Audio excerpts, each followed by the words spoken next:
maka kita akan membukakan pintu bagi orang-orang bisa melihat dunia itu seperti apa. Karena orang bisa melihat dunia itu dari tulisan kita. Nah, itu sangat menarik quotes terkait dengan menulis. Quotes ini yang seringkali menjadi pedoman bagi saya secara pribadi, walaupun dengan banyak kesibukan, dengan banyak hal, tetapi itu quotes ini menjadi salah satu motivasi bahwa you harus menulis. Karena bagaimana orang bisa tahu nama saya, bagaimana orang bisa tahu karya saya, kalau saya tidak bisa menulis. Nah itu, semoga saja quotes ini menjadi salah satu pemicu bagi kita di dalam hal menulis. Memang menulis itu tidak mudah, tidak mudah. Saya juga pernah merasakan ketika masih kuliah S1 dulu, menulis itu butuh effort yang lebih, butuh mood yang lebih, butuh suasana yang lebih. Yes, semua orang merasakan itu. Tetapi kalau kita bisa lewati itu, maka biasakanlah diri, pelan-pelan membiasakan diri, terus menerus dilakukan, latih terus menerus dilakukan. Suatu saat pasti itu akan menjadi suatu kebiasaan.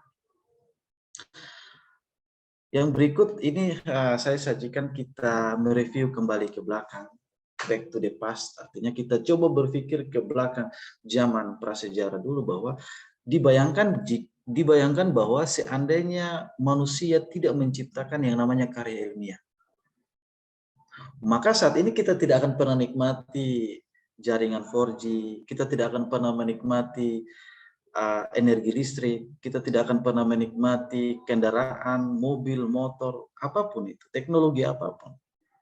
Nah, kalau kita kembali pada masa lalu, dari zaman sejarah, prasejarah, itu manusia mulai mengenal yang namanya menulis, walaupun masih dalam bentuk simbol. Kalau kita baca sejarah masyarakat dulu, masyarakat nenek moyang kita, itu mereka menulis di dinding gua dalam bentuk abstrak, dalam bentuk simbol seperti binatang, telapak tangan, anything apapun, mereka tinggalkan di situ. Mereka mau tunjukkan bahwa di sini telah terjadi kehidupan. Di sini ada yang namanya budaya, kehidupan di sini. Yang kemudian kita nikmati saat ini. Nah, mereka mau tunjukkan bahwa dengan ada tulisan-tulisan seperti itu, simbol-simbol seperti itu, mereka mau tunjukkan bahwa di sini ada bukti sejarah otentik. Nah, kemudian berlanjut ketika orang mengenal tulisan, orang sampai saat ini baru kita mengenal yang disebut dengan huruf Arabik dan huruf Romawi. Zaman dulu orang hanya mengenal gambar-gambar burung, hewan-hewan yang mereka gambarkan di dinding gua sebagai bukti bahwa memberikan informasi kepada generasi sekarang ini seperti kita bahwa zaman dulu nenek moyang kita hidup di daerah yang seperti itu. Kemudian dengan bukti sejarah itu kemudian dapat kita nikmati seperti saat ini adalah agama. Bisa kita bayangkan bahwa ketika orang tidak menulis, maka sampai saat ini mungkin kita tidak mengenal apa yang disebut dengan Alkitab, apa yang disebut dengan Al-Quran. Maka kita tidak akan pernah tahu, bahkan mengetahui siapa Yesus, menurut saya sebagai orang Kristiani, kita pun juga tidak tahu. Justru kita tahu agama, kita tahu kepercayaan, kita tahu sejarah manusia, itu berasal dari bukti-bukti otentik sejarah sebelumnya. Itu beberapa riset menunjukkan bahwa zaman dulu yang kita kenal dengan Injil saat ini, orang menulisnya di kulit-kulit binatang, orang menulisnya di kulit-kulit kayu, kemudian dikumpulkan dan dibentuk menjadi sebuah buku. Kemudian melalui tulisan itulah masyarakat mempercayai bahwa lewat tulisan ini bahwa zaman dulu manusia itu belum mengenal yang namanya api, masih berburu, masih mengkonsumsi makanan yang masih mentah, yang belum diolah, dan lain sebagainya. Nah, hal itulah yang mencerminkan sejarah manusia terjadi evolusi. Dari manusia yang mengenal tulisan secara abstrak, kemudian sampai dengan manusia kita sekarang ini yang sudah sangat familiar dengan yang namanya tulisan, dengan peralatan yang sudah canggih seperti ini. Kemudian manfaat dari karya ilmiah kalau kita kembali ke belakang adalah kemajuan iptek. Nah, bisa kita bayangkan kalau seandainya Albert Einstein tidak menulis rumus energi. Rumus energi yang kita tahu adalah energi sama dengan massa kali kalori. Bisa kita bayangkan kalau seandainya Thomas Alva Edison tidak menuliskan karya ilmiah yang saat ini kita boleh nikmati energi listrik bola lampu ini, kita tidak akan pernah nikmati itu. Yang ketiga, kita tidak bisa membayangkan bagaimana sejarah manusia itu berevolusi jika tidak dituliskan yang namanya teori evolusi. Ini kita mau menunjukkan bahwa yang namanya karya ilmiah bukan hanya pertanggungjawaban kita dalam menghadapi masa akademik, tapi justru karya ilmiah adalah bentuk pertanggungjawaban kita untuk menunjukkan kepada generasi-generasi yang akan datang. Misalnya suatu saat nanti ketika adik-adik mereka sudah wisuda, karya ilmiah yang adik-adik hasilkan itu akan disimpan sampai kapanpun. Itu kita menunjukkan bukti sejarah bahwa saya pernah meneliti tentang ini, saya pernah menulis tentang ini. Pikiran saya pernah memberikan kontribusi bagi negara ini, bagi pemerintahan ini, melalui tulisan yang saya hasilkan. Nah, jadi sebetulnya menulis ini adalah cara kita mencerdaskan bangsa, cara kita mencerdaskan orang-orang di luar sana dengan tulisan kita. Kemudian ada yang namanya pembaruan iptek. Zaman dulu mungkin tadi saya katakan Einstein hanya menulis rumus energi sama dengan massa kali kalori. Kemudian saat ini orang mulai menurunkan dari rumus itu, terciptalah yang disebut dengan rumus, kalau mungkin bagi teman-teman yang di FST mengenal yang namanya rumus termodinamika 1, termodinamika 2, kekekalan energi dan lain sebagainya. Itu didasarkan dari riset-riset sebelumnya yang telah ditulis dalam sebuah naskah ilmiah. Nah, naskah ilmiah yang baik adalah naskah ilmiah yang melewati perdebatan ilmiah. Itulah sebabnya ketika adik-adik dalam mau selesai S1, ada ujian skripsi, selalu ketemu dosen itu selalu dicoret, oh judulnya salah, disuruh ngulang, latar belakangnya belum pas, disuruh ngulang, tujuannya belum. Nah, itu yang namanya perdebatan ilmiah. Kita melewati perdebatan ini sehingga apa? Sehingga karya yang kita hasilkan itu telah melewati seleksi yang luar biasa.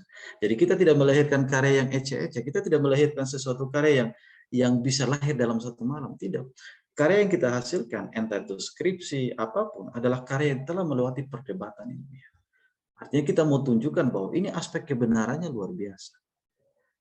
Nah, itu ini sekaligus sebagai brainstorming untuk kita bahwa menulis itu bukan hanya sekedar karena saya mau wisuda, saya harus skripsi, udah saya menulis.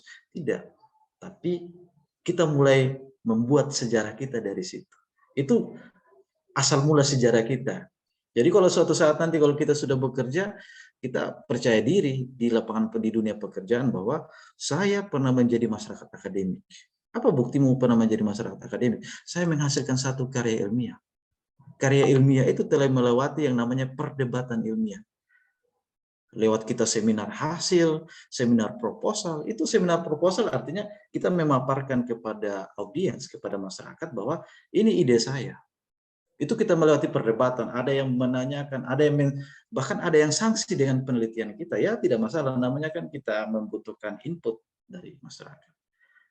Jadi karya ilmiah yang baik adalah karya yang melewati perdebatan ini. Seringkali saya juga dulu ketika jadi mahasiswa berpikir, aduh kenapa dosen selalu coret-coret ya? Kenapa tidak ACC saja supaya kita langsung selesai? Saya malah berpikirnya di situ dulu.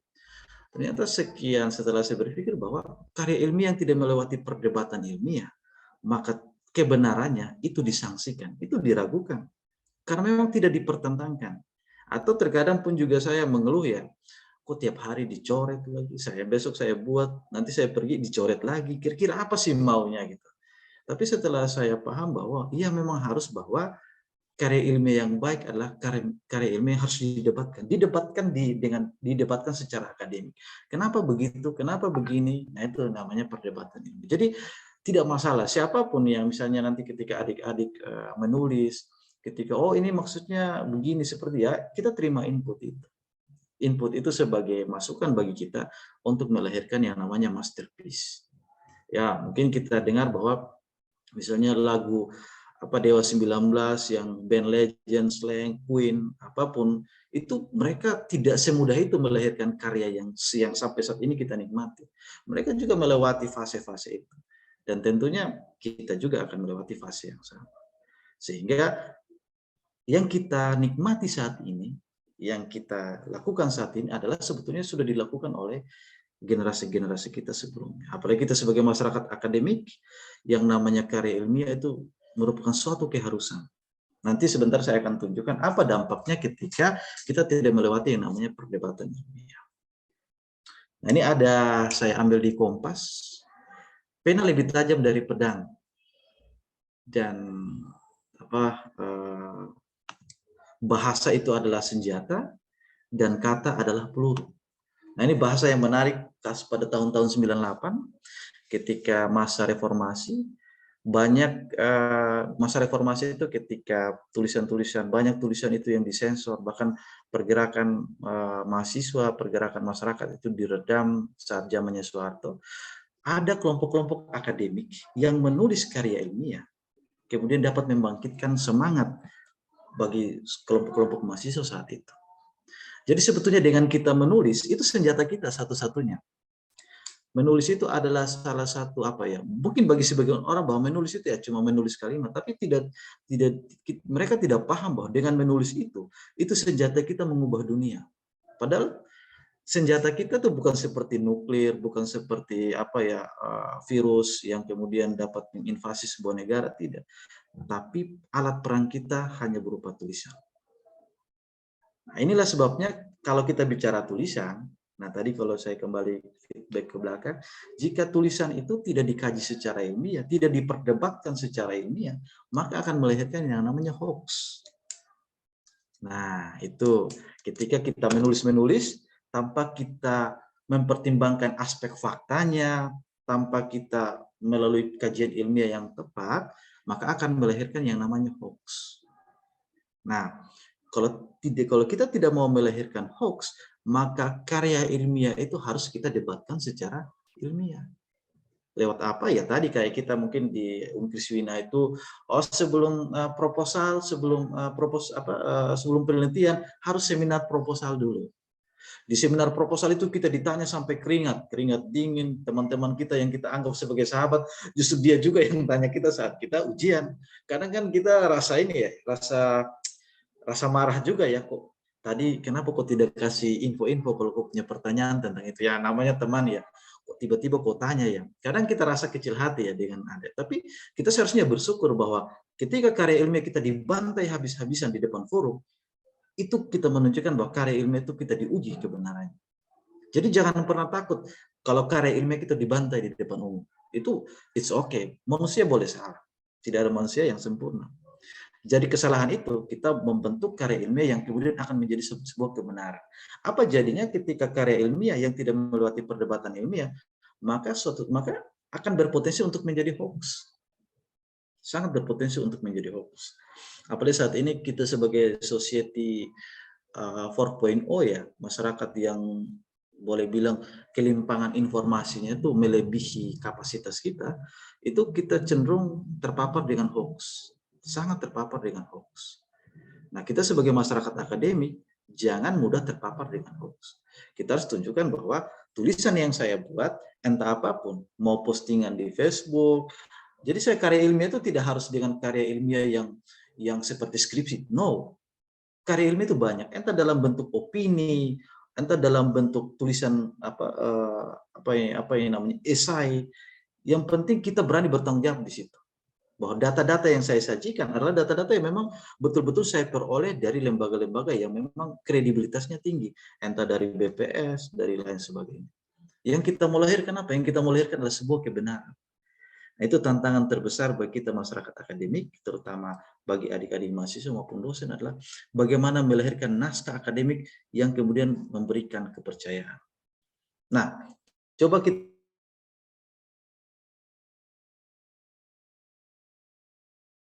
tidak dikaji secara ilmiah. Zaman dulu mungkin Abu Hosea menulis bahwa matahari itu terbit dari barat, kemudian tenggelam di timur. Maka sampai saat ini kita akan tahu itu. Dan generasi kita, anak cucu kita, 10 generasi yang akan datang, akan memiliki pemahaman yang sama bahwa, oh ya, matahari itu terbitnya dari barat, kemudian tenggelamnya dari timur. Jika kita tidak kaji secara ilmiah. Nah, justru ketika misalnya teorinya Darwin yang mengatakan bahwa manusia berasal dari kera, itu diperdebatkan secara ilmiah. Bahkan zaman itu di Roma itu memperdebatkan bahwa teori itu tidak boleh diterbitkan. Teori itu tidak boleh, itu menentang kepercayaan, terutama bagi umat Kristiani itu menentang kepercayaan. Tetapi yang namanya kebenaran, sekecil apapun, itulah kebenaran. Bahkan sampai sekarang pun kita diajarkan bahwa teori evolusi itu manusia itu berasal dari kera. Nah, itu bahkan ada di Kompas itu ada beberapa bahwa ada 7 organ manusia yang sampai saat ini tuh kita miliki yang merupakan hasil evolusi dari uh, dari kera. Misalnya kita punya apa ya namanya tulang ekor, kemudian kita punya yang namanya usus buntu. Nah, organ-organ itu sebenarnya organ-organ penciri bahwa kita memang harus akui secara teori evolusi memang kita berasal dari kera. Namanya ilmu pengetahuan, sekalipun dia ditentang oleh agama, yang namanya kebenaran, silakan dia berjalan dengan kebenaran.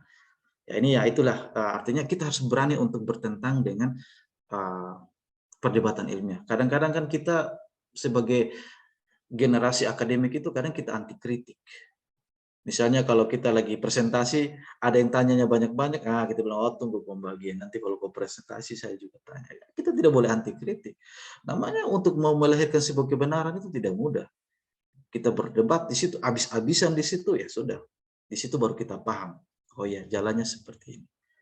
Nah kalau kita mau melahirkan yang namanya kebenaran, itu yang disebut dengan scientific writing. Menulis karya ilmiah. Nah ini saya berterima kasih, temanya itu menarik sekali karena ini yang seringkali yang seringkali terganggu atau seringkali goyang terutama bagi mahasiswa.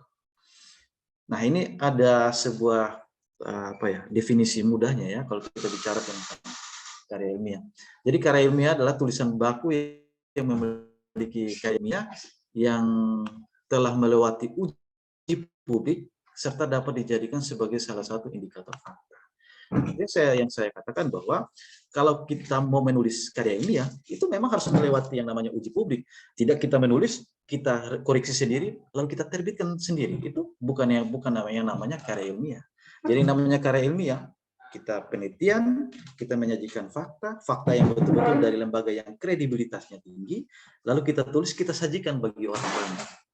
Lalu silakan masyarakat akademik menilai apakah karya ilmiah saya ini sudah mengikuti kaidah ilmiah, apakah data yang saya hasilkan ini sudah memenuhi kriteria data yang baik, ataukah teknik pengambilan data saya yang salah.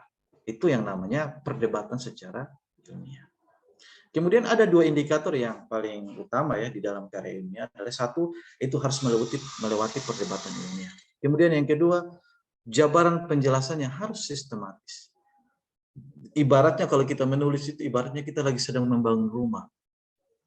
Tentunya kalau kita sedang membangun rumah, tentunya kita harus mulai dari fondasi, kemudian kita mulai dari tiang, lalu tiang kita naik tembok kemudian kita pasang bagian atasnya, lalu atapnya. Jadi tidak ada orang yang buat rumah langsung dari atap. Semua orang yang buat rumah, dasar konstruksinya harus jelas. Demikian juga kita dalam menulis karya ilmiah, dasar konstruksi kita harus jelas. Nah, memang tidak menentukan dasar konstruksi itu yang kadang-kadang kita bingung harus memulainya bagaimana dan harus mengakhirinya bagaimana. Itulah sebabnya kita membutuhkan orang lain sebagai teman berdebat kita secara ilmiah. Jadi dosen pembimbing itu sebenarnya teman debat kita loh sebenarnya. Teman kita berdebat. Nah, misalnya kalau misalnya kita punya dasar teori yang kuat, kita bisa sajikan, oh mohon maaf Pak, yang saya paham itu seperti ini. Saya sudah baca dari beberapa literatur A, literatur B, dan literatur C. Artinya kita berdebat di sini, sekalipun bahwa ide kita mungkin saja diragukan, tidak masalah. Selagi yang kita perdebatkan itu adalah sebuah kebenaran ilmiah. Nah, jadi yang namanya karya ilmiah sederhananya adalah tulisan baku.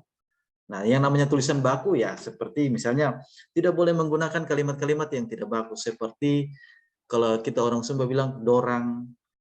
Dorang itu sangat tidak baku. Lalu apa ya? Ya banyaklah hal-hal yang bahasa-bahasa kita yang bahasa ibu lah, terutama bahasa ibu itu yang sama sekali tidak diizinkan untuk masuk dalam karya ilmiah. Karena karya ilmiah itu biasanya menggunakan bacaan, ejaan yang sudah disempurnakan.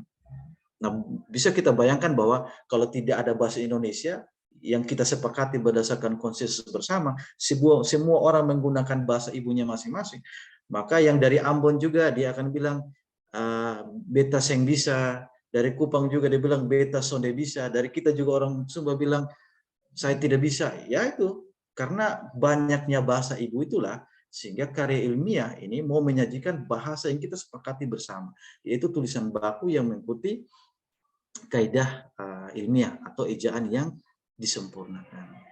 Nah, kemudian kalau kita sudah memiliki bahasa yang sempurna, apakah itu sudah cukup? No. Kita harus melewati yang namanya uji publik. Uji publik entah kita publikasi di koran, entah kita publikasi kita tulis lalu kita simpan di perpustakaan yang kemudian orang bisa membacanya, entah kita taruh di jurnal, artinya kita memberikan peluang untuk orang bisa menguji tulisan kita di hadapan publik.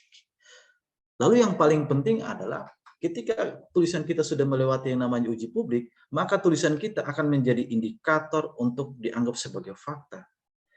Mungkin bagi mahasiswa yang menulis tugas akhir seringkali mungkin dosen katakan bahwa kamu harus membaca jurnal. Ingat ya, kalau kamu menulis sesuatu itu menurut pendapat para ahli. Kalau mengungkap satu masalah harus ditutup dengan jurnal atau punya dasar ilmiah. Karena ketika misalnya kita melahirkan karya ilmiah, itu akan dijadikan sebagai indikator fakta. Makanya jadi menulis karya ilmiah itu adalah jendela untuk orang lain ke depan. Misalnya saya menulis, kebetulan saya di bidang perikanan adalah saya menulis tentang manfaat rumput laut sebagai pakan ikan, misalnya begitu. Artinya apa? Saya membuka pintu bagi orang lain yang kemudian untuk meneliti ke depan bahwa rumput laut ini dapat saya selain pakan ikan, apalagi yang saya mau manfaatkan. Entah itu pakan babi, pakan sapi, pakan kuda, anything. Jadi menulis karya ilmiah adalah menggunakan bahasa yang baku, kemudian harus melewati uji publik, dan yang kita sajikan adalah fakta. Nah, ini ada dua model, ada dua style kalau kita bicara tentang bagaimana menulis. Ada yang disebut dengan memulainya dengan logika deduktif. Logika deduktif artinya logika yang kita bangun itu dari kalimat umum kemudian akan menjadi satu yang spesifik. Nah, kalau kita lihat di sini logika deduktif itu akan akan kita uji secara hipotesis. Misalnya, saya mau katakan bahwa benar tidak di malam hari itu adalah angin bertiup dari darat ke laut. Itu hipotesis saya. Nah, saya uji hipotesis itu. Melalui apa? Melalui rancangan eksperimen. Malam hari saya keluar. Lalu saya coba melihat, betul tidak angin itu bertiup dari ketika malam hari atau pergantian musim, bahwa angin itu bertiup dari darat ke laut. Itu yang disebut dengan rancangan eksperimen. Ketika saya melakukan rancangan eksperimen, nah saya menemukan data. Oh ya, data ternyata selama 1 minggu saya observasi, saya duduk di luar tengah malam, saya merasakan memang betul ketika angin itu bertiup dari darat ke laut. Itulah yang menyebabkan zaman dulu nenek moyang kita pergi melaut itu menggunakan perahu layar karena dia mau memanfaatkan angin itu sebagai penggerak utama kapal. Dari data itu dia akan lakukan yang namanya interpretasi data.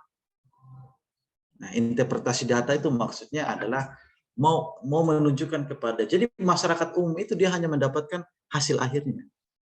Contoh misalnya kalau bagi mahasiswa yang di FEBH ya, bagi yang sosial itu misalnya dia mau kaji tentang apakah anggaran desa itu memberikan kesejahteraan kepada masyarakat desa atau tidak, atau justru anggaran desa hanya untuk memperkaya beberapa aparat desa.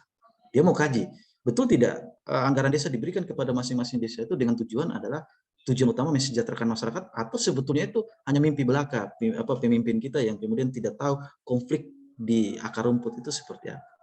Nah, itu logikanya, dia berpikir logika. Kemudian dia akan membuat hipotesis atau dugaan. Dia buat dugaan dua. Satu, bahwa anggaran desa itu berpengaruh efektif terhadap tingkat kesejahteraan masyarakat. Kedua, justru sebaliknya, justru tidak ada dampaknya.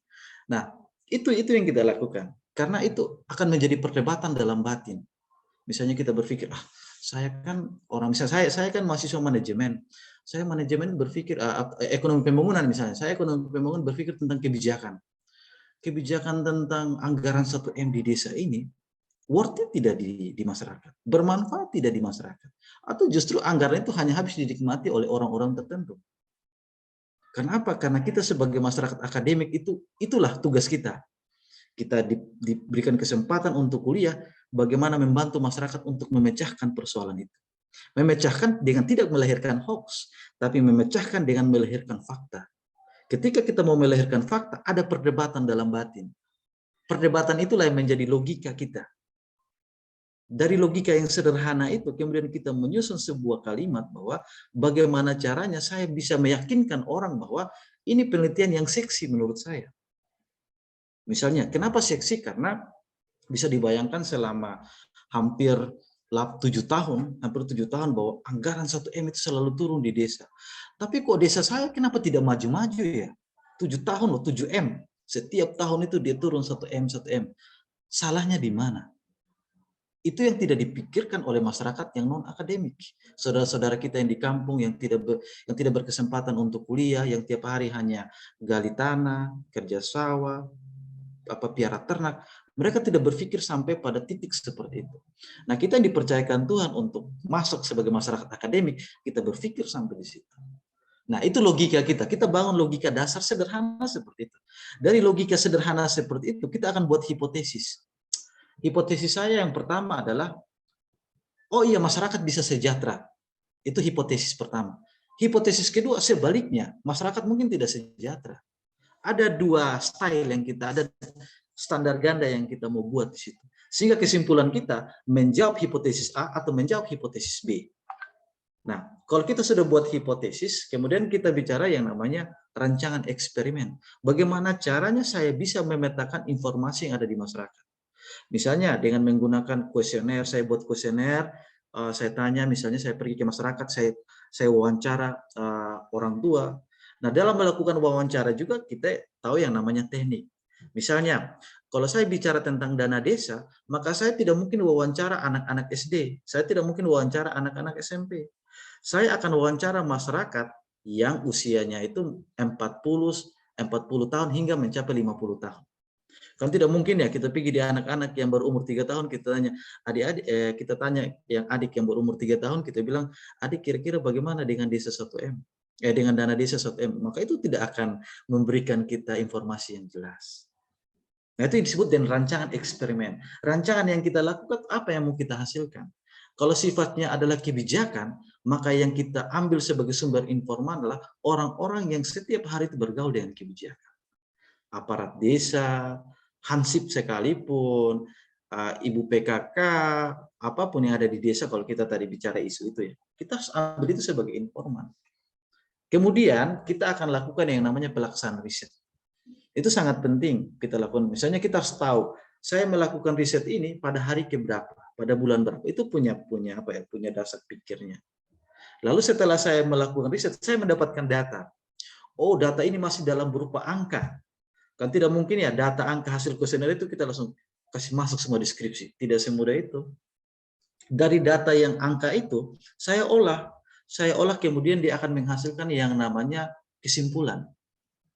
Contoh, setelah saya lakukan penelitian bahwa oh ternyata dari 100 orang yang saya tanyakan tentang manfaat dana desa, ternyata 90 orang tidak tahu itu dana desa itu bagaimana. Mereka hanya dengar-dengar saya bilang ada dana 1M, bahkan mereka tuh tidak pernah dapat pelayanan dari pemerintah. Itu kan data yang kita hasilkan dari masyarakat. Kemudian dari data itu kita buat interpretasi data, bahwa kita bisa buat satu pernyataan bahwa di desa A masyarakat tidak begitu mendapatkan atau masyarakat tidak terlayani dengan baik karena penggunaan dana desa tidak tepat sasaran. Itu apa ya? Itu fakta yang kita hasilkan. Karena fakta yang kita, walaupun satu fakta yang kita hasilkan, itu tidak semudah dengan kita bermimpi, bangun, mimpi, terus tiba-tiba kita menulis, dana desa di desa ini sekian-sekian. No. Tapi itu melalui yang namanya rencana eksperimen, pelaksanaan riset, kita menghasilkan data, lalu data itu kita interpretasikan, lalu kita simpulkan. Nah, jadi rentetan untuk melahirkan satu fakta, seperti itu sederhananya. Nanti sebentar di bagian lebih rincinya nanti kita akan diskusi lebih banyak lagi. Jadi untuk menulis itu atau untuk misalnya kalau saat ini adik-adik yang mau menyusun proposal menyusun apapun, itu dilahirkan dari logika deduktif. Banyak masalah-masalah di masyarakat. Kemudian ada kala kita tidak memahami apa itu masalah. Ada kala masalah itu apa ya? Seringkali itu masalah itu yang kok masalah? Masalah ya problem. Iya, memang masalah adalah kata lain dari problem, tapi definisi masalah itu yang kadang kita tidak pahami apa itu masalah. Sehingga kadang-kadang kita tidak bisa membedakan ini masalah, ini bukan masalah, dan ini cari masalah. Ya kita jangan cari masalah ya, tapi makanya jangan mencari-cari masalah. Tetapi masalah itu memang betul-betul ada di masyarakat, menjadi kajian publik, yaitu kita manfaatkan untuk mencari solusi. Nah itu tadi kita bicara tentang pendekatan deduksi. Ada juga beberapa pendekatan yang menggunakan logika induksi. Logika induksi, misalnya bagi manajemen, teman-teman manajemen itu biasanya adalah riset-riset dengan menggunakan data-data keuangan. Misalnya, dilihat bahwa saya mau lihat data-data keuangan pemerintah daerah selama 5 tahun ini. Data-data di Bapeda itu seperti ini, data-datanya untuk pembangunan pembangunan SD di setiap desa itu ternyata dananya setiap tahun tuh makin menurun. Nah, itu artinya dengan menggunakan logika, didasarkan pada data yang diambil dari sumber-sumber sekunder. Lalu diinterpretasikan, diolah data itu, kemudian disimpulkan bahwa, ya ternyata kenapa di banyak anak-anak yang putus sekolah, terutama di kampung-kampung, karena sekolahnya itu jauh dari rumahnya. Bahkan anak-anak bisa jalan kaki sampai 5 kilo baru bisa sampai di sekolah. Nah, itu artinya kita melahirkan satu fakta. Sehingga saran kita untuk pemerintah ke depan, tolong sekolah-sekolah yang jauh itu digeser dekat dengan pemukiman masyarakat. Karena kasihan anak-anak, mereka bukan habis energi untuk belajar, mereka habis energinya dengan jalan kaki. Nah, saya pun juga dulu ketika SD juga dulu mengalami hal yang sama. Kita tuh waktu pulang itu bukan capek karena belajar, tapi capek karena jalan kaki. Karena sekolah tuh jauh sekali. Sehingga menyebabkan beberapa anak-anak teman-teman kita itu memutuskan, saya tidak mau sekolah lagi. Karena sekolah terlalu jauh. Nah itu artinya fakta-fakta itu yang kita munculkan dari data-data logika, dari logika induksi yang kita hasilkan.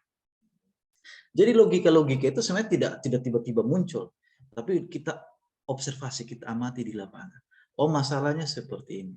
Kalau masalahnya seperti ini, kira-kira saya mau merancang eksperimennya seperti apa. Itulah sebabnya kenapa di setiap program studi diajarkan yang namanya metodologi penelitian, metopen. Karena metopen itu sebagai alat. Ingat, metopen itu bukan ilmu, tapi sebagai alat. Alat untuk bagaimana kita fakta yang ada di masyarakat, kita kaji secara ilmiah, lalu kita simpulkan secara ilmiah untuk menjadi suatu fakta. Nah, kemudian metopen atau di teman-teman yang FSC itu ada mungkin kenal yang namanya rancangan percobaan, kemudian ada yang disebut dengan statistik. Jadi sebetulnya alat kita hanya alat alat kita untuk bagaimana kita bisa meneliti pada satu kajian ilmiah. Nah, kemudian yang berikut, nah ini struktur karya ilmiah. Jika dilihat, jadi struktur karya ilmiah itu hampir semua di program studi itu sama. Bahkan kita juga sudah mengenal yang namanya panduan skripsi. Mungkin di dalam pertemuan kita kali ini Pak tidak akan lebih detail untuk menjelaskan terkait dengan teknisnya, karena biasa teknis itu sudah ada di panduan skripsi. Pak mungkin hanya berbagi terkait dengan konsep, mematangkan konsep. Karena kalau konsep kita sudah matang, apapun yang kita hadapi dalam menulis karya ilmiah, kita akan bisa eksekusi. Nah, dapat kita lihat bahwa yang pertama itu biasanya introduksi atau pendahuluan. Nah, itu kita anggap sebagai fondasi kita untuk membangun rumah. Kalau bangun rumah, kalau tidak punya fondasi, maka konstruksi keilmuan kita akan hancur. Apalagi kalau kita melewati namanya perdebatan ilmiah, kita lakukan seminar hasil skripsi, jangan sampai kita ujian skripsi itu justru disuruh penelitian ulang. Kenapa penelitian? Ya karena dasar pikirmu itu tidak konstruktif. Tidak menunjukkan apa yang mau kita lakukan. Jadi pertama itu pendahuluan itu sebagai fondasi. Nah, ketika kita mau menyusun fondasi, tentu kita butuh beberapa material yang kuat. Makanya kenapa fondasi itu selalu menggunakan batu karang yang sangat kuat. Dia tidak menggunakan batu kapur, dia tidak menggunakan kayu. Karena dia merasa bahwa fondasi itu adalah dasar yang harus konstruksinya harus kuat. Kalau pondasinya tidak kuat, maka struktur keilmuan itu akan runtuh dengan sendirinya. Jadi kalau kita mau buat satu konstruksi keilmuan yang kuat, yang pertama adalah kita harus sajikan fakta. Fakta itu dari mana? Dari banyak literatur, dari data BPS, dari sumber-sumber jurnal yang sebelum-sebelumnya ditulis oleh senior-senior kita. Kalau misalnya kita melakukan riset yang dilakukan sebelumnya, atau sajian faktanya dari berbagai sumber, termasuk misalnya dari berita-berita nasional, itu sumber fakta. Misalnya kita menulis bahwa, contoh kita ambil salah satu contoh di teman-teman di FEBH, misalnya kajian publik tentang dana desa. Bagaimana kita tahu bahwa dana desa itu besarannya 1 miliar? Kita tahu angka kuantitas angka 1 M itu karena kita lihat dari entah dari buku Bappenas, entah itu dari buku statistik, entah dari apapun, kita bisa tahu secara kuantitasnya, misalnya besarannya dana desa itu seperti apa. Itu artinya kita menyajikan sajian fakta. Tapi kalau kita tidak melakukan sajian fakta, maka saya berani bertaruh bahwa konstruksi yang kalian bangun itu tidak kuat. Ingat, ya harus punya sajian fakta. Dari fakta itulah nanti kita compare dengan kondisi. Jadi kalau saya sering iseng bilang, tanyakan apa itu masalah. Bahkan ada di antara kita mungkin yang tidak bisa mendefinisikan apa itu masalah. Terus bilang, masalah adalah ya problem, Pak. Ya problem itu apa? Ya masalah. Jadi dia kayak lingkaran setan gitu. Masalah apa ya problem? Problem apa ya masalah itu sendiri. Tapi kalau kita mau mendefinisikan masalah itu adalah kesenjangan antara harapan dan kenyataan. Itu masalahnya. Nah, di situ kita sajikan yang namanya sajian fakta. Misalnya, harapan kita adalah berharapnya anggaran 1 miliar itu bisa sampai ke tangan masyarakat dan kemudian dapat mensejahterakan masyarakat. Itu harapan kita bersama sebagai masyarakat akademik. Tetapi faktanya masyarakat justru tidak sejahtera. Justru yang sejahtera orang-orang tertentu, justru yang sejahtera. Maka itu dianggap sebagai masalah. Jadi kalau mau masalah itu sederhana, misalnya saya mau penelitian, saya bingung cari masalah. Sebetulnya mendefinisikan masalah itu sederhana. Masalah itu adalah ketika suatu kenyataan tidak sesuai dengan apa yang kita harapkan. Itu masalah. Kemudian ketika ada masalah itu, kita desain kerangka permasalahannya. Masalahnya dari mana? Kita tulis. Oh ya, masalahnya yang pertama, kenapa indeks pembangunan manusia di Sumba Timur itu, atau kenapa Sumba Timur termasuk dalam salah satu kabupaten yang memiliki label kabupaten termiskin ekstrim di Indonesia. Nah, harapannya mungkin adik-adik yang di ekonomi manajemen, mungkin ke depan silakan riset itu lagi menarik sekarang, lagi seksi. Kenapa? Kok Sumba Timur itu dianggap sebagai kabupaten yang sudah miskin, ekstrim lagi. Belum lagi ditambah dengan gagal panen, harga beras yang naik, belum lagi ada politisasi beras bulog. Gitu. Jadi itu ada informasi banyak sekali di masyarakat, fakta di masyarakat yang kemudian kita kumpulkan.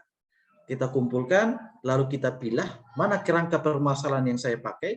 Saya menemukan, misalnya saya mau melakukan penelitian kenapa Kabupaten Sumba Timur dilabeli sebagai kabupaten termiskin dan ekstrim di Indonesia. Yang pertama adalah mungkin saya coba lihat indeks pembangunan manusia. Ternyata indeks pembangunan manusia, mahasiswa yang bergelar sarjana di Sumba Timur baru 5%. Sedangkan 95% adalah masyarakat yang tidak mengenyam pendidikan sekalipun. Baik itu di tingkat SD, SLTP, SMA, bahkan di perguruan tinggi. Bahkan kalau boleh dibilang adik-adik bahwa dari total semua jumlah penduduk yang ada di Sumba Timur, ini data yang saya baca, yang kemarin baru saya baca, bahwa hanya 5% masyarakat itu yang mengenyam pendidikan di perguruan tinggi. Artinya apa? Belum sampai 30% dari indeks pembangunan manusia yang ada di Pulau Sumba. Itulah mungkin salah satu penyebab kenapa Sumba dianggap sebagai daerah yang paling miskin dan kemudian ekstrim. Kemudian hipotesis permasalahan. Kita harus membangun hipotesis. Kenapa sampai Sumba Timur itu dianggap sebagai daerah termiskin? Mungkin hipotesisnya mungkin karena pengaruh indeks pembangunan manusianya yang tidak bagus. Atau yang kedua, memang karena masyarakat kita yang kurang inovasi. Nah, itu kita buat hipotesis, artinya hipotesis itu adalah dugaan kita, dugaan peneliti. Kita bebas menduga. Untuk membuktikan dugaan kita, kita harus lakukan penelitian. Nah, ibaratnya begini, misalnya, saya ambil contoh misalnya Umbu Hosia ya.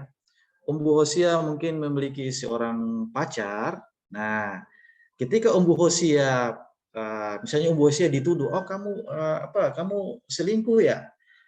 Umbu Hosia dari hipotesis itu, Umbu Hosia harus membuktikan bahwa saya tidak sedang berselingkuh. Saya memang setia kok. Tampang saya adalah orang yang sangat setia. Jadi hipotesis itu yang akan kita uji, betul atau tidak.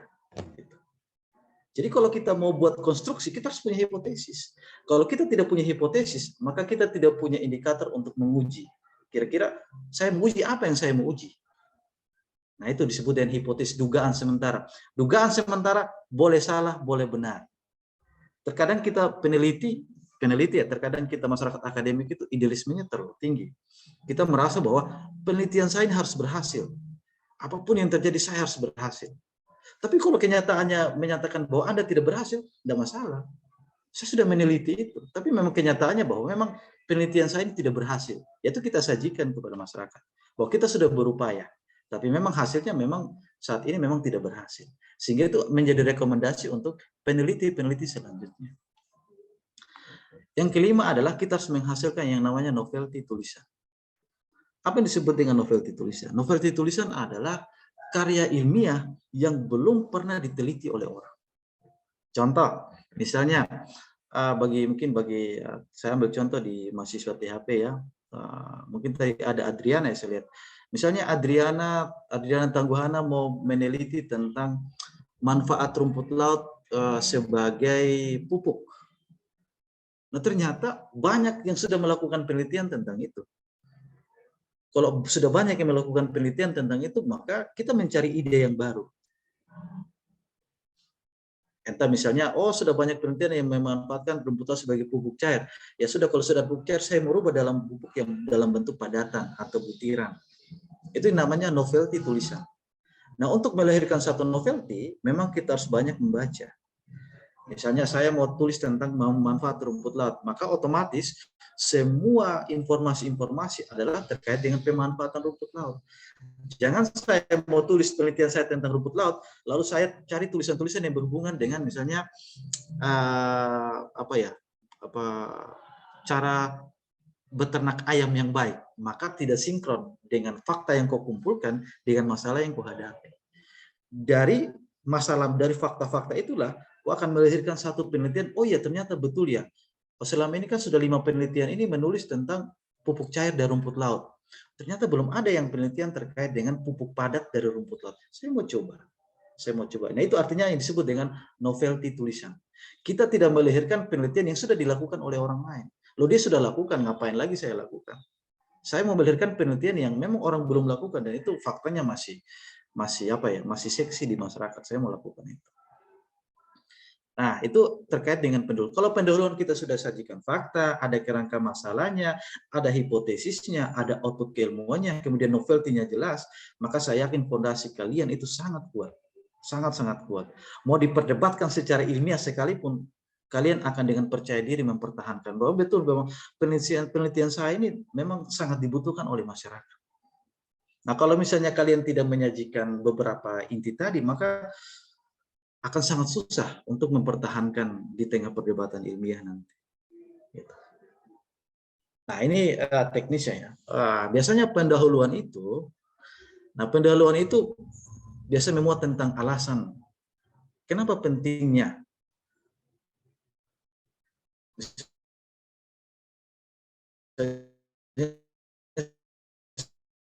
Saya mau tingkat kesejahteraan masyarakat. Kenapa kita lakukan penelitian itu? Apa dasar masalahnya? Apa gap-nya? Lalu tadi kita membicarakan tujuan. Tujuan saya penelitian apa? Untuk apa? Nah, terutama hindari kata-kata yang menggunakan mengetahui dan memahami. Ini hindari ya, terutama bagi kita yang S1 itu hindari. Memahami dan mengetahui itu dipergunakan bagi mahasiswa D3, D2. Itu levelnya masih rendah sekali. Kalau S1, levelnya itu sudah di atas mengetahui. Jadi biasanya penelitiannya dilakukan untuk apa? Untuk menguji, memvalidasi, mengklasifikasi, menganalisis. Dia sudah sampai level yang tingkatan lebih tinggi. Jadi kalau misalnya adik-adik iseng-iseng coba cari di internet yang namanya tabel Bloom. Tabel Bloom itu adalah tabel yang kalau mengetahui logikanya begini adik. Kalau mengetahui artinya tidak ada perdebatan ilmiah. Loh kan tujuannya cuma mengetahui doang. Misalnya saya mau tahu tentang pengaruh rumput laut terhadap tinggi tanaman tomat. Ya sudah, ketika saya kasih pupuk lalu saya lihat dia tinggi, ya sudah. Tugas saya sampai di situ. Tapi kenapa tomat itu bisa tinggi dari rumput laut? Karena rumput laut. Nah, itu kita tidak akan pernah terjawab di situ. Sedangkan kita sebagai masyarakat ilmiah itu menjawab sampai alasan kenapa pupuk itu bisa menyebabkan tumbuhan tomat itu bisa tinggi. Makanya kalau misal adik-adik mau menulis di tujuan, hindari yang namanya kata mengetahui dan memahami. Langsung pada tingkatan yang lebih tinggi. Tujuan penelitian adalah untuk menganalisis pengaruh penggunaan dana desa terhadap indeks kemiskinan di Sumba Timur. Contoh begitu. Itu kan apa ya, tingkat kedalaman kalian menulis itu sangat besar di situ. Kemudian dalam tujuan penelitian itu harus dapat diukur. Misalnya menguraikan, menerangkan, membuktikan, menjajaki, menguji, membuktikan. Nah, itu harus dapat kita ukur. Misalnya tujuan saya adalah membuktikan apakah misalnya apa ya, contoh misalnya saya ambil tentang di bidang hukum. Apakah kawin tangkap itu diterima oleh masyarakat Sumba atau tidak? Itu kan dapat kita ukur, membuktikan. Kita bisa ambil data melalui data kuesioner, saya kuesioner beberapa masyarakat di Sumba Timur. Saya bisa, ternyata yang mendukung tentang kawin tangkap itu hanya 20%, sedangkan 80% tidak mendukung kawin tangkap. Sekalipun kawin tangkap mungkin didukung oleh adat istiadat orang Sumba ya, karena saya tidak salah tahun lalu, 2 tahun lalu itu isu itu lagi bagus-bagusnya, terutama bagi teman-teman yang dihukum tentang kekerasan seksual, kemudian kasus tentang perempuan, lingkungan. Nah, itu merupakan kasus-kasus yang sangat seksi. Jadi ketika kita menguraikan tujuan, itu harus menguraikan yang bisa kita ukur. Kalau mengetahui, kita tidak bisa ukur. Mengetahui itu ibaratnya dia kualitatif. Bisa ya, bisa tidak. Kalau kita menguraikan, menguji itu pasti angkanya kuantitatif. Misalnya kita mau tahu berapa orang yang kita mau nguji tentang kelayakan publik pemekaran desa, pemekaran kabupaten wilayah timur. Jadi Sumba Timur Jaya, misalnya suatu saat mungkin Sumba Timur dia akan mekar, kita akan lakukan kajian seberapa layakkah Sumba Timur itu bisa mekar. Itu kita menguji. Dari kita menguji itu, kita akan melahirkan angka kuantitatif. Dari angka kuantitatif itu kita bisa ukur. Misalnya, ternyata tingkat berdasarkan hasil pengujian bahwa berdasarkan hasil analisis bahwa kelayakan untuk Sumba Timur mekar hanya 30%. 70% belum layak mekar. Karena apa? Karena mungkin jumlah penduduk kita kurang. Karena pembangunan infrastruktur kita kurang. Jadi harus kita bisa ukur. Kalau tidak bisa kita ukur, maka kita tidak dapat simpulkan. Gitu. Misalnya, sesuatu yang tidak bisa kita ukur, misalnya seberapa besar sayang saya terhadap dia, itu sesuatu yang tidak bisa kita ukur. Kita tidak bisa katakan bahwa saya sayang sama Anda 100%. Itu tidak bisa kita ukur. Jadi harus hindari sesuatu yang tidak bisa kita ukur. Nah, jadi menulis karya ilmiah, kita cari tujuan yang bisa kita ukur secara kuantitatif. Ya. Itu pendahuluan. Tadi itu kalimat teknisnya ya kalau misalnya membuat pendahuluan. Tetapi esensi dari pendahuluan adalah di slide sebelumnya. Yang ini esensinya. Kalau ini sudah ada di pendahuluan, maka saya jamin bahwa konstruksi keilmuan yang Anda bangun itu luar biasa. Nah, kemudian kita masuk di masalah. Nah, itu seringkali masalah itu sebetulnya sederhana, bahwa masalah itu adalah kesenjangan antara harapan dan kenyataan. Misalnya harapan saya adalah misalnya Harapan saya sudah semester 6 kok masih jomblo terus ya. Itu harapan. Sorry, harapan saya semester 6 saya sudah memiliki pacar gitu. Tapi kenyataannya sampai semester 6 kok saya masih jomblo. Ya kan? Itu masalah buat saya. Jadi logika kalau kita mau bangun masalah adalah kesenjangan antara harapan dan kenyataan. Kita berharap lain, ternyata kenyataannya berkata lain. Itu masalah. Nah, kalau kita kembali di keilmuan kita masing-masing, misalnya di bidang perikanan adalah kita berharapnya orang yang makan ikan tongkol itu tidak mabuk. Ternyata banyak orang makan ikan tongkol sampai masuk rumah sakit, sampai mabuk-mabuk. Itu masalah. Kenapa? Oh, itu saya mau penelitian. Kenapa orang kalau makan ikan tongkol yang sudah rusak, yang sudah apa orang bilang yang sudah tidak bagus, nah, itu justru membuat orang sakit. Kemudian di teman-teman di pertanian, dia mau katakan bahwa kenapa orang sudah semprot belalang, tapi kok tiap tahun belalang kok tambah banyak. Padahal pemerintah semprot loh, kasih mati belalang. Kita berharap dengan menggunakan pestisida, kemudian akan menurunkan angka populasi belalang. Tapi kenapa belalang kok masih banyak? Itu masalah. Nah, teman-teman misalnya di hukum bicara tentang kita berharapnya dengan adanya pemerintah daerah, motif-motif Sumba itu tidak diklaim oleh Jepara. Pernah dengar kasus itu tidak berapa minggu kemarin. Bahkan ada orang bule yang di tas motif orang Sumba, justru bule itu mengatakan ini bukan punya Sumba, ini punya Jepara. Karena apa? Karena perlindungan kita terhadap hak komunal, perlindungan kita terhadap hak kekayaan intelektual, kita tidak paham di situ.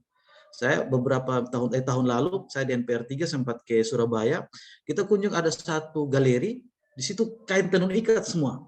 Motifnya motif Sumba, ada kuda, ada ayam. Kemudian kami tanya bilang, "Ini dapatnya dari mana?" Mereka jawabnya bilang apa? "Ini kita dapatnya dari Jepara." Artinya apa? Identitas orang Sumba hilang di situ. Itu masalah bagi teman-teman di hukum. Apa upaya pemerintah untuk membangun untuk menghak ciptakan kita punya produk-produk lokal ini? Itu misalnya dihukum. Kalau teman-teman misalnya di matematika, ya misalnya di keguruan, misalnya anak-anak itu kok kenapa kalau belajar matematika itu kepinginnya cepat pulang aja gitu. Maunya matematika itu jangan 2 jam deh, 1 jam kalau bisa, bila perlu 15 menit selesai. Kemudian teman-teman yang di bidang ekonomi terkait dengan pembangunan manusia, pembangunan infrastruktur, kenapa kok Sumba Timur itu tidak seperti Sumba Barat Daya ya? Sumba Barat Daya itu kemajuannya luar biasa, padahal mereka baru mekar. Mungkin dihitung mekarnya itu baru 15 tahun, tapi kok pembangunannya hampir sama dengan Sumba Timur. Apa alasannya? Itu masalah. Jadi masalah itu adalah sebuah kunci bagaimana kita menulis. Kalau kita tidak punya masalah, maka sampai kapanpun kita tidak akan bisa menulis. Ingat, masalah itu tidak sama dengan judul. Kadang-kadang kan kita bilang, ya judul itu masalah. No, harus dipilah. Judul itu sebagai gambaran umum tentang apa yang mau kita hasilkan. Di dalam judul itu terinclude yang namanya masalah. Gitu ya. Jadi itu yang dari secara umum terkait masalah kita. Kemudian yang berikut adalah kita harus punya state of the art. Apa arti state of the art? State of the art ini adalah pernah dilakukan oleh orang. Misalnya tadi terkait dengan pemanfaatan tai belalang, daun tai belalang sebagai pestisida. Mungkin belum ada yang lakukan penelitian terkait itu.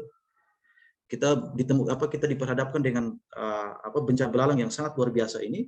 Orang menggunakan pestisida ini lalu menyebabkan resistensi. Di sisi lain kita punya tai belalang, rumput tai belalang, saya lupa nama ilmiahnya, itu banyak sekali di masyarakat. Tapi coba kita manfaatkan salah satu sebagai pestisida. Daun gamar misalnya kita manfaatkan sebagai pestisida atau apapun. Kita harus punya state of the art. Artinya kita harus punya keterbaruan dalam riset kita. Nah, tujuan penelitian itu memang harus spesifik. Jangan tujuan penelitian itu banyak ya, spesifik langsung pada apa mau kita. Kalau saya penelitian mau terkait dengan uji rumput laut itu bisa mengenkapsulasi risopora, maka itu tujuan saya. Dia tidak beralih ke tujuan yang lain. Kemudian ringkas, artinya tidak bertele-tele, langsung pada tujuan. Kadang kalau namanya kita pemula ya, kadang kalau kita menulis itu, wah lingkarnya itu banyak sekali, nanti intinya itu sedikit. Nah kemudian merujuk pada permasalahan. Tujuan itu harus juga menggambarkan permasalahan yang kita mau angkat. Misalnya kalau saya mau kaji tentang pemanfaatan pestisida alami dari daun-daun, misalnya daun gamal, daun tai belalang, maka tujuan saya adalah menguji efektivitas daun itu sebagai pestisida. Lalu yang berikut adalah mampu mengevaluasi tujuan. Jadi kalau kita buat tujuan, buatlah tujuan yang mampu kita lakukan. Jangan kita buat tujuan yang tidak bisa kita lakukan. Misalnya tujuannya adalah tujuan penelitian adalah mengukur seberapa tinggi langit, seberapa tinggi bumi dan bulan. Maka sampai kapanpun tujuan itu tidak akan pernah kita dapatkan. Jadi tujuan itu sederhana, ringkas, dan spesifik serta dapat kita ukur. Itu tujuannya. Misalnya, contoh judul misalnya pengaruh penggunaan media enkapsulasi rumput laut terhadap efektivitas Rhizopora sp selama penyimpanan. Maka tujuan saya adalah menguji viskositas. Karena viskositas itu adalah salah satu indikator mengapa rumput laut itu bisa dijadikan sebagai media enkapsulasi. Saya mohon izin 2 menit ya.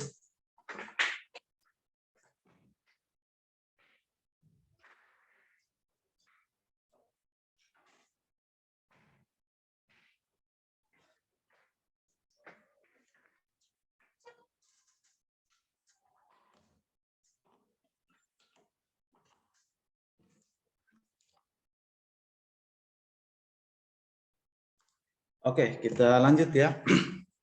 Itu misal tujuan yang kita lakukan. Nah, ini secara ringkas alur pemikiran. Nah, jadi latar belakang itu menjelaskan apa, mengapa, lalu apa pentingnya kita lakukan penelitian itu. Kemudian kita mengidentifikasi masalah, kemungkinan judul yang kita hasilkan. Lalu ingat, penelitian itu tidak mungkin kita lakukan selama 1 tahun. Mungkin penelitian kita cuma sebatas adalah mau menguji seberapa efektivitas perdes, peraturan desa bagi masyarakat yang suka lepas-lepas hewan itu. Kita hanya mengukur sampai di situ doang, ya sudah sampai di situ. Jangan kita langsung kita meneliti terkait dengan aspek sosial ekonominya, itu mungkin bagi teman-teman yang lain. Kalau kita hanya mengukur aspek efektivitas perdes terkait dengan pelarangan pelepasan hewan liar, cukup sampai di situ. Nah, kemudian kita harus merumuskan masalah secara sederhana, lalu kita harus ingat, harus punya tujuan dan manfaat, terutama manfaat. Sebagus apapun penelitian kita, kalau tidak bermanfaat untuk masyarakat, maka akan sama dengan bohong. Karena yang mau kita hasilkan adalah, itu tadi kalau kita kembali ke tema adalah membuka jendela dunia, itu tujuan kita. Jadi harus punya manfaat. Manfaat itu kita kembalikan ke masyarakat sebagai pengguna hasil penelitian kita. Nah, kemudian kita masuk di metode ilmiah. Nah, metode ilmiah itu biasanya menggunakan, ada 2, menggunakan pendekatan rasional dan menggunakan pendekatan empiris. Nah, rasional itu bagi teman-teman yang di ilmu-ilmu sosial, misalnya teman-teman yang di FEBH, di FKIP, itu umumnya menggunakan pendekatan-pendekatan rasional.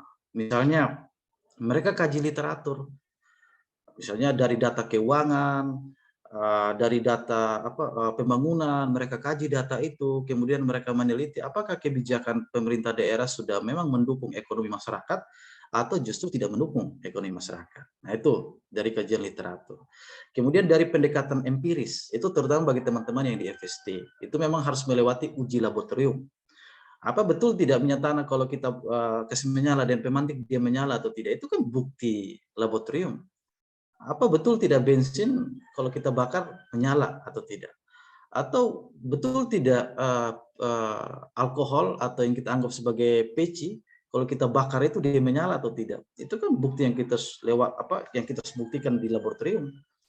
Sehingga kita bisa membuat satu kesimpulan bahwa menurut beberapa masyarakat yang seringkali yang sudah kebiasaan minum peci, bahwa peci yang dianggap baik itulah peci yang kalau dibakar dia menyala. Yaitu kita membuat satu kesimpulan karena kita melewati yang namanya tes laboratorium.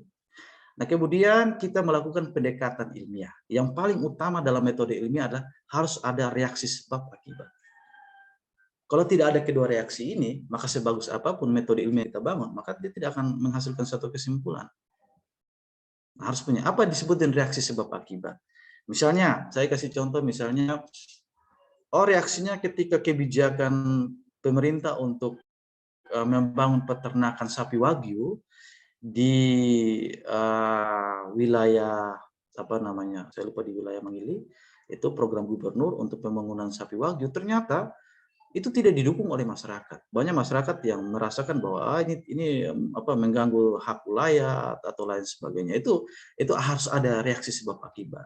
Kalau sudah ada reaksi sebab akibat, kita tahu tujuan penelitian saya ini kemudian akan menghasilkan apa nih kebijakannya. Berikut adalah teknik pengumpulan data. Di teknik pengumpulan data itu ada 3, terutama ada wawancara, interview, kemudian melibatkan kuesioner dan observasi. Nah, teman-teman biasanya di ekonomi, yang di teman-teman di FKIP itu biasanya menggunakan teknik wawancara. Jadi wawancara itu ada yang sifatnya wawancara mendalam, ada yang membuat kuesioner berdasarkan dengan fakta yang ada. Jadi kalau kita buat kuesioner atau wawancara, itu harus merujuk pada persoalan. Kalau misalnya saya menguji tentang studi kelayakan pembangunan range sapi wagyu, itu saya harus buat wawancara yang memang merujuk pada persoalan itu. Jadi kita tidak buat kuesioner yang di luar permasalahan itu. Jadi ingat, kuesioner apapun yang kita lakukan, instrumen apapun yang kita buat, itu semua harus merujuk pada topik atau merujuk pada persoalan yang akan kita angkat. Yang berikut adalah observasi. Observasi ini biasa dilakukan oleh teman-teman di Eksakta, di FST. Misalnya dia di teman-teman agroteknologi mau menguji tentang penggunaan pupuk alami terhadap pertumbuhan padi misalnya. Nah, itu diobservasi dari tumbuhan itu mulai ditanam, kemudian dia besar, lalu sampai dipanen, diobservasi. Oh, ternyata penggunaan pupuk organik itu lebih bagus ketimbang dengan penggunaan pupuk yang anorganik. Jadi itu yang kesimpulan yang pada akhirnya dilahirkan berdasarkan teknik-teknik pengumpulan data ini. Lalu prinsip pembuatan angket itu, terutama bagi teman-teman yang di FIBH, itu tadi isi dan tujuan pertanyaan. Bahasa yang di Indonesia-nya belum begitu bagus, bahasanya kita sesuaikan. Jadi kita tidak katakan bahwa berdasarkan riset and development, maka masyarakat tidak akan tahu apa itu riset and development. Jadi ingat, bahasa yang kita gunakan, bahasa yang kita sesuaikan dengan sasaran kita dalam mengambil data. Kalau kita katakan di masyarakat, misalnya kita punya oma atau opa, kita bilang indeks pembangunan manusia, mana dia paham apa itu indeks pembangunan manusia? Nah, gunakanlah bahasa-bahasa yang orang bisa paham. Sehingga data yang kita dapatkan, kredibilitasnya itu bisa tinggi. Karena kalau kita tanya di masyarakat, pervisi Om, saya mau tanya, menurut Bapak indeks pembangunan manusia itu apa? Mungkin pengaruh dia pusing dan kita punya bahasa yang terlalu tinggi, ya dia jawab sembarang saja. Oh, saya begini-begini. Ya itu. Akhirnya apa? Kita mendapatkan data yang tidak stabil. Kita gunakan bahasa-bahasa yang sederhana, apa tujuan kita, data apa yang kita hasilkan. Kemudian pertanyaan tidak mendua. Tidak menanyakan yang sudah ditanyakan. Kemudian tidak menggiring. Ingat, kita tidak membuat pertanyaan yang menggiring. Kemudian ada pertanyaan yang panjang, karena dulu Pak pernah jadi masuk di survei LSI dulu, Lembaga Survei Indonesia, Pak dipercayakan sebagai surveyor. Itu Pak sempat sampai diusir sama pemilik rumah gara-gara pertanyaan itu panjangnya minta ampun. Masyarakat kan tidak mau yang pertanyaan panjang-panjang, mereka mau pertanyaan yang pendek, simple, ringkas, dan mudah dipahami. Jadi kalau membuat pertanyaan sederhana itu, pertanyaan yang pendek, ringkas, spesifik, dan mudah dipahami oleh masyarakat. Nah, jenis data itu ada 2 data, ada yang disebut dengan data kualitatif dan data kuantitatif. Nah, perbedaan data ini, perbedaan dari kualitatif dan kuantitatif, terutama pada yang bisa diukur dan tidak bisa diukur. Misalnya, data kualitatif itu sifatnya tidak berdasarkan angka. Misalnya, baik, tidak baik, suka, tidak suka, manis, tidak manis, itu kualitatif. Nah, sedangkan data yang sifatnya kuantitatif, itu biasanya kita bawa dalam bentuk angka. 1%, 2%, 1,5, 3,5 seperti itu disebut dengan data kuantitatif. Kalau data kualitatif itu dia lebih arah pada persepsi, suka atau tidak suka. Misalnya, apakah kamu suka dengan kebijakan pemerintah terkait dengan tangkap belalang dikasih beras 10 kilo? Itu kan pasti jawabannya ya dan tidak. Gitu. Jadi harus pilih mana yang disebut dengan data kualitatif dan mana yang disebut dengan data kuantitatif.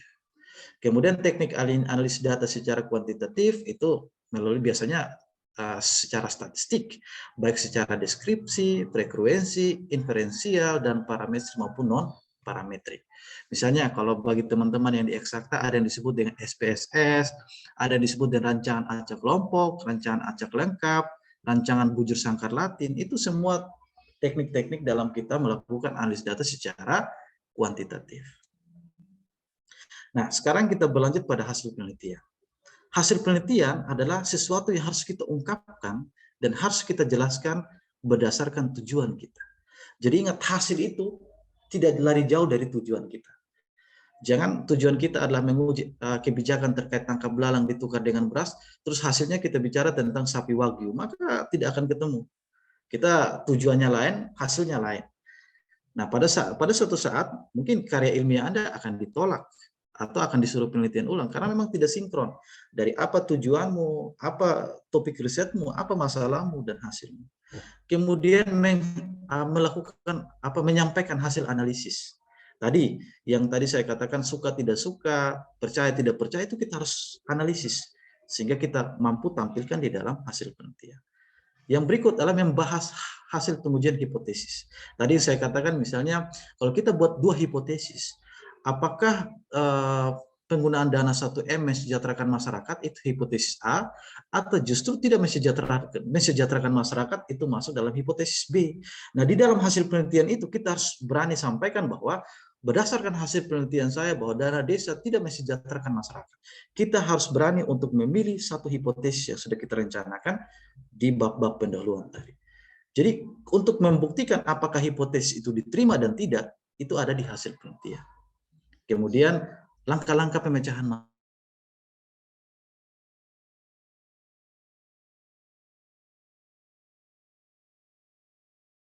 laporkan hasil penelitian, tapi kita bahas.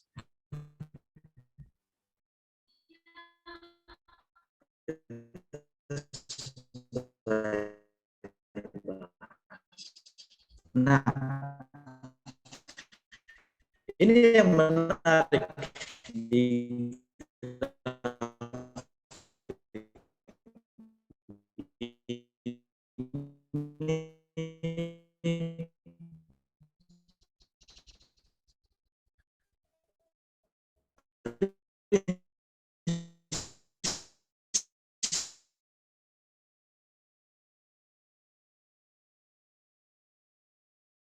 dan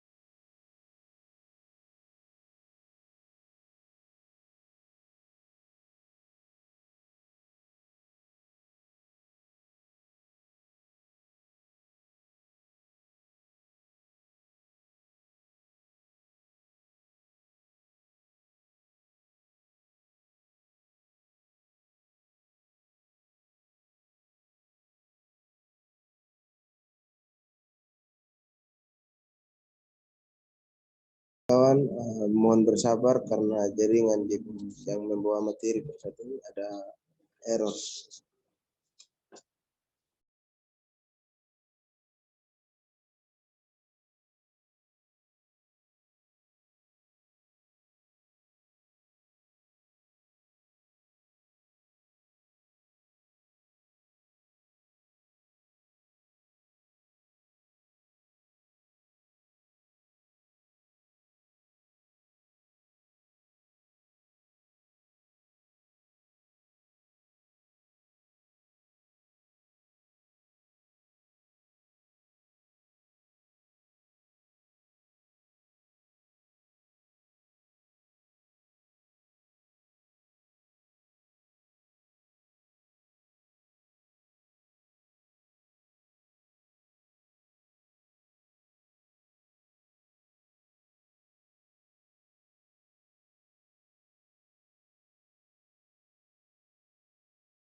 Halo ya, mohon maaf tadi sempat terlepas dari grup karena jaringannya saya ulang. Oke, jika sudah terlihat saya lanjut ya. Jadi dalam menulis karya ilmiah kita harus punya idealisme. Kita harus mau melahirkan apa. Kalau kita hanya sekedar menulis, melaporkan, maka kita tidak akan melahirkan yang namanya pembaruan ilmu pengetahuan. Jadi kalau kita menulis dari data, misalnya saya mulai dari data yang paling dasar, ada data, lalu kita hanya menjelaskan data itu misalnya, penduduk di desa ini sebanyak 20 orang perempuan dan 10 orang laki-laki misalnya. Itu cuma informasi, bukan pengetahuan. Jadi kalau kita mau sampai pada level pengetahuan, maka yang kita munculkan adalah bagaimana, bagaimana. Misalnya saya meneliti tentang, saya gunakan rumput laut sebagai pupuk untuk pertumbuhan tomat. Lalu data yang saya sajikan hanya, tinggi tomat harian mencapai 2, cm harian ya. Maka itu hanya sebatas informasi.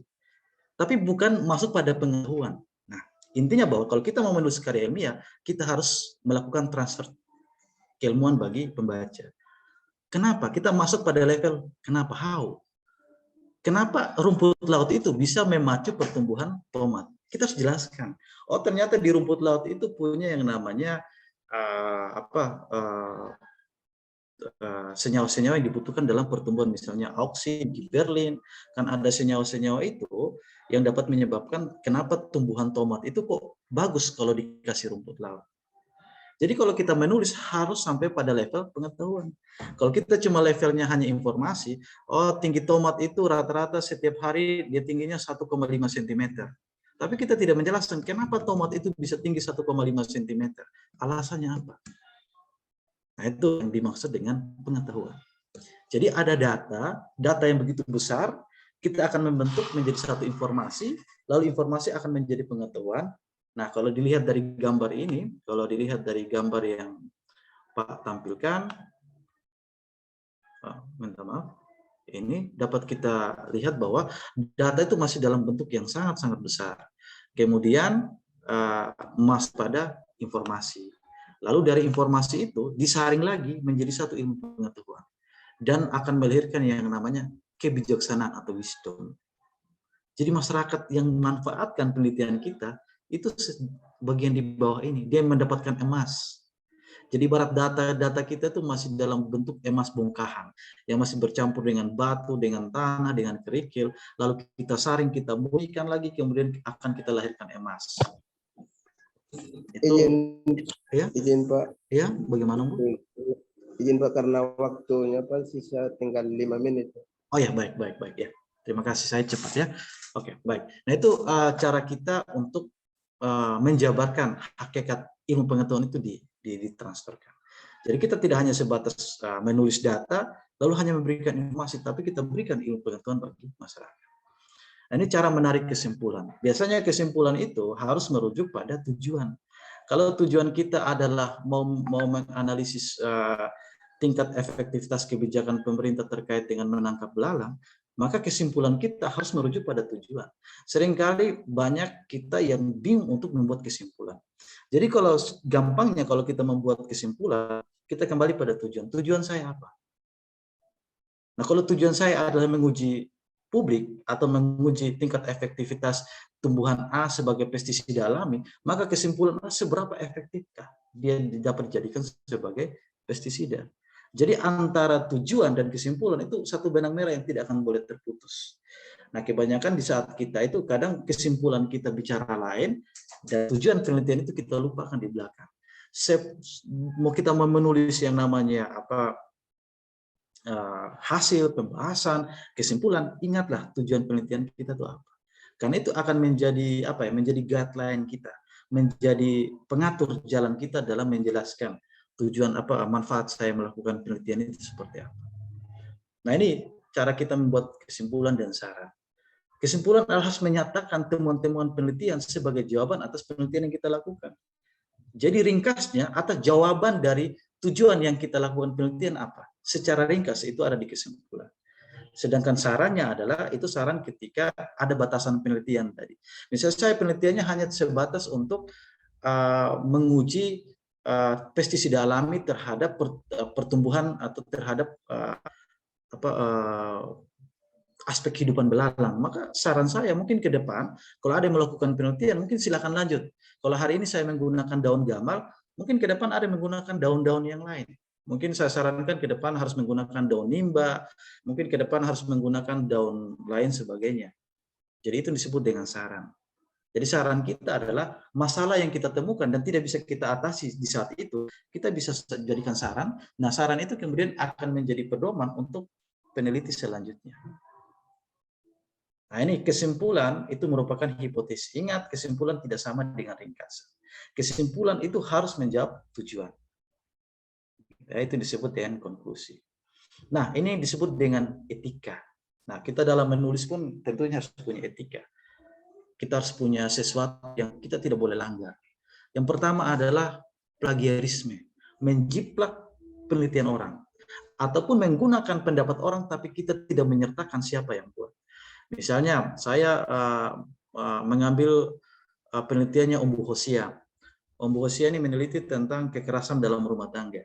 Ketika saya mengambil tulisannya Umbu Hosia, di situ saya harus menjelaskan, menurut Hosia tahun 2023 menjelaskan bahwa kekerasan dalam rumah tangga di Sumba Timur di setiap tahunnya cenderung meningkat. Saya harus berani katakan bahwa penelitian itu sudah dilakukan oleh Umbu Hosia. Itu artinya kita mengakui penelitian orang. Itu bagaimana kita menghargai karya seni. Tentu kita juga ingin ketika penelitian kita dihargai oleh orang lain. Makanya yang paling utama adalah menghargai penelitian orang lain dengan cara tidak melakukan plagiarisme atau menjiplak hasil penelitian orang lain. Kemudian entah itu dengan substansi dicuri, dengan volume proporsi dan lain sebagainya. Itu dilarang dalam penelitian. Kemudian memfabrikasi data. Misalnya data kita, saya punya data, ternyata ini saya punya penelitian tentang pemanfaatan daun gamal sebagai pestisida alami, ternyata tidak efektif. Lebih baik daripada saya disuruh penelitian ulang, saya buat dia punya data-data, supaya nanti dosen tinggal ACC. Jangan begitu. Sekalipun bahwa penelitianmu tidak berhasil, sajikan itu.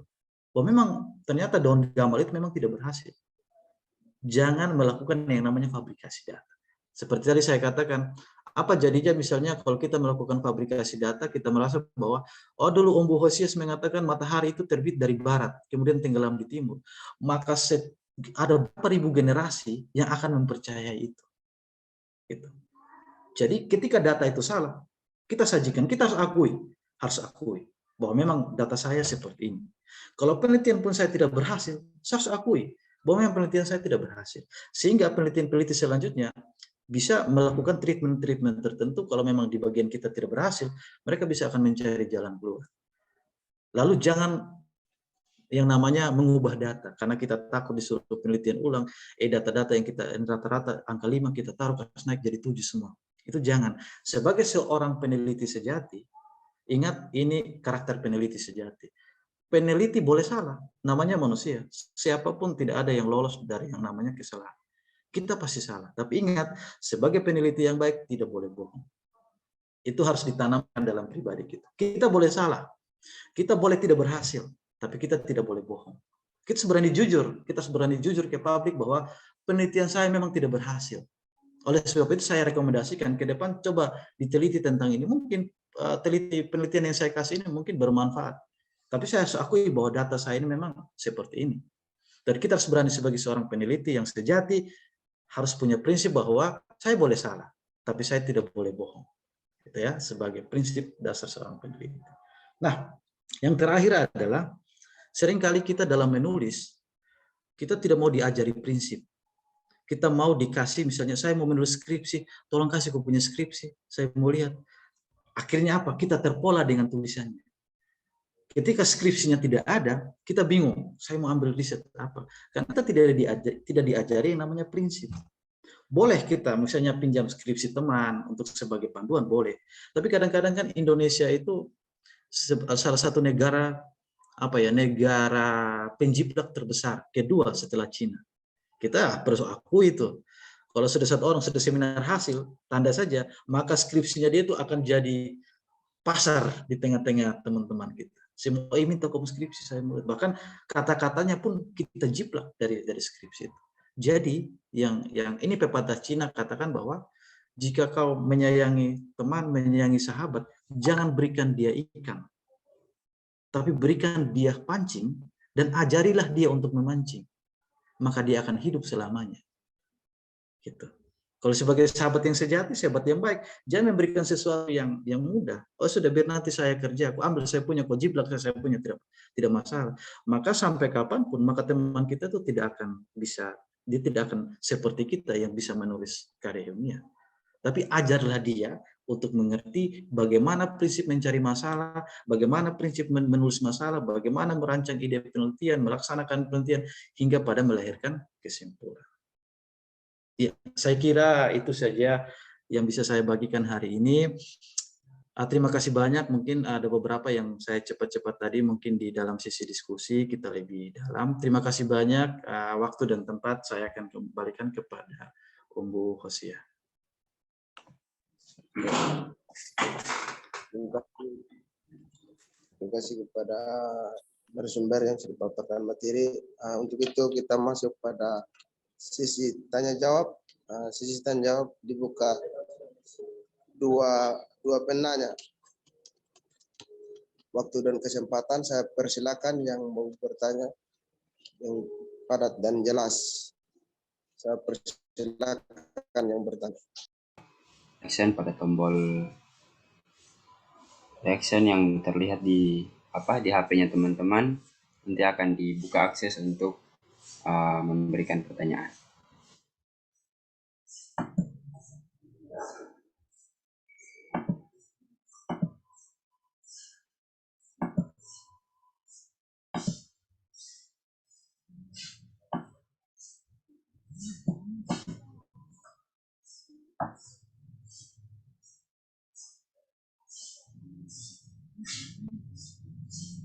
Ya, silakan ya, mau tanya bebas, mau diskusi, mau sharing, tidak masalah. Selagi masih ada kesempatan, apa yang bisa saya bagikan ya saya bagikan ya.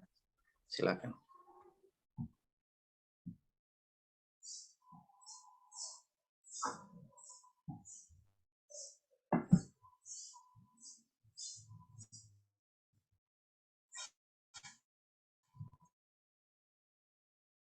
Silakan mengisi presensi, link sudah terlampir di kolom chat.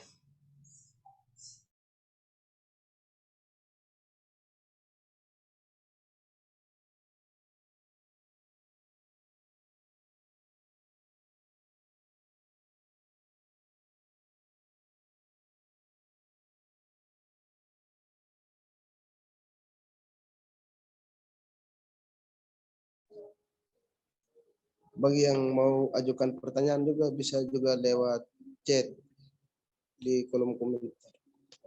Terima kasih.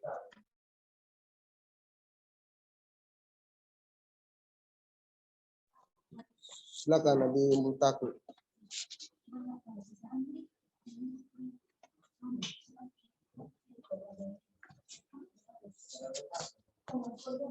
Adi Umbu Taku, kalau mau bertanya silakan, waktu sudah dipersilakan.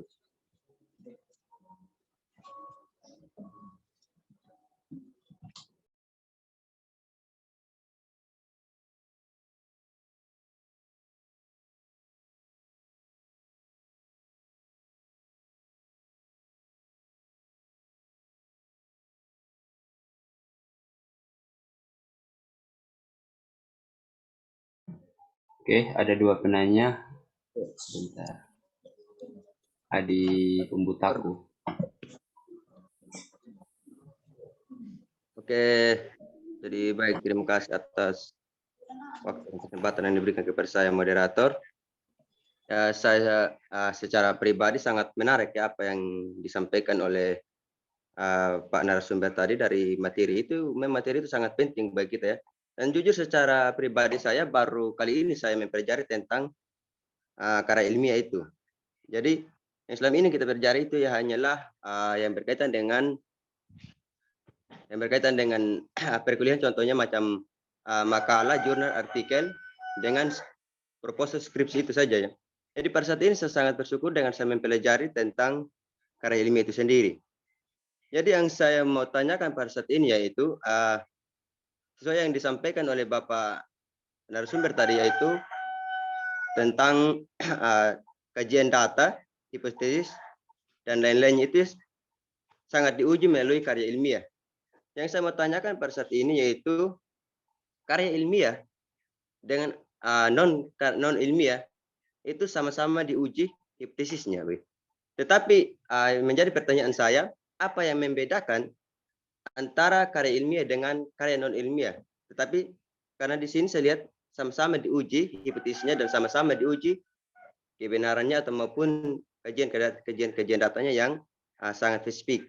Mungkin itu pertanyaan dari saya. Terima kasih.